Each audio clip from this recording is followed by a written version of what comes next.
Et on termine ce journal avec une exposition très rare. Il en fait une tous les 20 ans. Philippe Starck au musée Carnavalet à Paris, et c'est avec Europe 1. Le maître du design mondialement connu, Paris et pataphysique, tout ce que Paris cache d'insolite et d'extraordinaire. Exposition surprenante entre poésie et mobilier. Reportage Marie Jiquel. Cette exposition, c'est un peu comme le grenier de Philippe Starck. D'ailleurs, c'est le designer qui nous accueille, enfin, plutôt sa statue de cire du musée Grévin. On y découvre ses réalisations les plus insolites, des animaux empaillés qui n'existent pas, tête de pigeon et corps de rat, ou cette horloge qui ne donne pas la vraie heure, vestige du célèbre Café Coste. Mais le parcours devient plus familier, avec du mobilier que l'on connaît bien, nos cabines de photomaton par exemple, celles que l'on croise dans le métro. Dans le photomaton, si vous voulez devenir beau, il y a une procédure.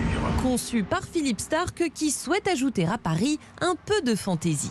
Au moment de parler de Paris, eh bien le drôle, c'est d'en parler comme si rien n'existait, comme si tout était poésie, histoire folle. 50 ans de carrière, 10 000 projets réalisés avec leur lot de légendes, comme la décoration de la chambre de Daniel Mitterrand à l'Élysée, dont les tons marrons faisaient faire des cauchemars à la première dame.